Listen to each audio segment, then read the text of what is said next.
5, 6, 5, 6, 7, 8. It is a creative outlet for kids that aren't really interested in traditional school setting.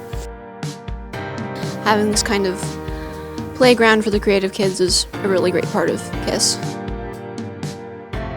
One thing I like about K.I.S.S is the fact that it gives me an opportunity to make cartoons.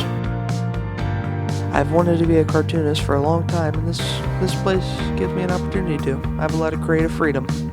My favorite thing about K.I.S.S is editing videos, doing interviews, and I really like K.I.S.S because it let you express yourself more with people.